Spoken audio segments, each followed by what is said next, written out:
ఇక కడప జిల్లాలోని రిమ్స్ హాస్పిటల్లో 2 కరోనా కేసులు నమోదయ్యాయి. గత 4 రోజులుగా దగ్గు, జలుబు, జ్వరంతో బాధపడుతున్న 2 వ్యక్తులకు కరోనా సోకినట్లుగా వైద్యులు గుర్తించారు. దీంతో అప్రమత్తమైన వైద్యులు 2 వ్యక్తులకు ఆసుపత్రిలో ప్రత్యేక ఐసోలేషన్ ఏర్పాటు చేశారు. అలాగే కోవిడ్-19 కోసం 10 బెడ్లను కూడా ఏర్పాటు చేశారు. ఈ నేపథ్యంలో తిరుపతిలో కరోనా పట్ల ప్రజలను అప్రమత్తం చేయాలని ఆరోగ్య శాఖ సూచనలు జారీ చేసింది. ఇదే విషయానికి సంబంధించి మరింత సమాచారం మా కరెస్పాండెంట్ సుధీర్ అందిస్తారు.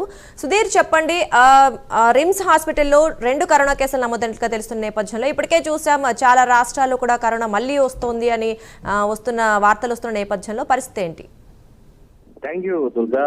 ముఖ్యంగా చూసుకుంటే గనక కరోనా అయితే గనక మరోసారి ప్రజలను కూడా పూర్తిస్థాయిలో భయభ్రాంతులకు గురి చేస్తుందని చెప్పుకోవచ్చు. ఈ నేపథ్యంలో కూడా ఇప్పటికే పలు రాష్ట్రాల్లో కావచ్చు, అలాగే పలు జిల్లాల్లో కూడా ఇప్పటికే పాజిటివ్ కేసులు కూడా నమోదైన పరిస్థితి ఉందని మనం చెప్పుకోవచ్చు. అయితే తాజాగా మనం చూసుకుంటే కనుక కడప నగరంలో ఉన్నటువంటి రిమ్స్ హాస్పిటల్లో ఇవాళ 2 పాజిటివ్ కేసులు కూడా నమోదు చేయడం జరిగింది. అయితే ముఖ్యంగా చూసుకుంటే కనుక ఏదైతే నంద్యాలకు చెందినటువంటి ఒక మహిళ దాదాపుగా గత 4 రోజుల నుంచి కూడా పూర్తిస్థాయిలో ఇంటి వద్ద దగ్గుతూ ఉండడంతో కూడా అక్కడ ఉన్నటువంటి స్థానికులు కూడా కడప రిమ్స్ తరలించడం జరిగింది. అయితే ఇక్కడ పూర్తిస్థాయిలో కూడా ఆ మహిళలకు టెస్ట్ చేయడంతో కూడా పూర్తిస్థాయిలో ఆమెకు కరోనా పాజిటివ్ రావడం జరిగింది. అయితే కడప నగరానికి చెందినటువంటి మరో వ్యక్తి కూడా పూర్తిస్థాయిలో తీవ్ర జ్వరం రావడంతో కూడా అతను కూడా రిమ్స్ హాస్పిటల్ అడ్మిట్ కావడంతో కూడా అతను కూడా టెస్ట్ చేయగా పాజిటివ్ రావడం జరిగింది. అయితే ఈ నేపథ్యంలో కూడా అయితే కనుక కడప జిల్లా కలెక్టర్ కావచ్చు, అలాగే మొత్తం యంత్రాంగం కూడా పూర్తిస్థాయిలో కూడా అలర్ట్ అయిన నేపథ్యంలో ఇప్పటికే రిమ్స్ లో అయితే కనుక ప్రత్యేకంగా కూడా హై సొల్యూషన్ కూడా ఏర్పాటు చేయడం జరిగింది. అలాగే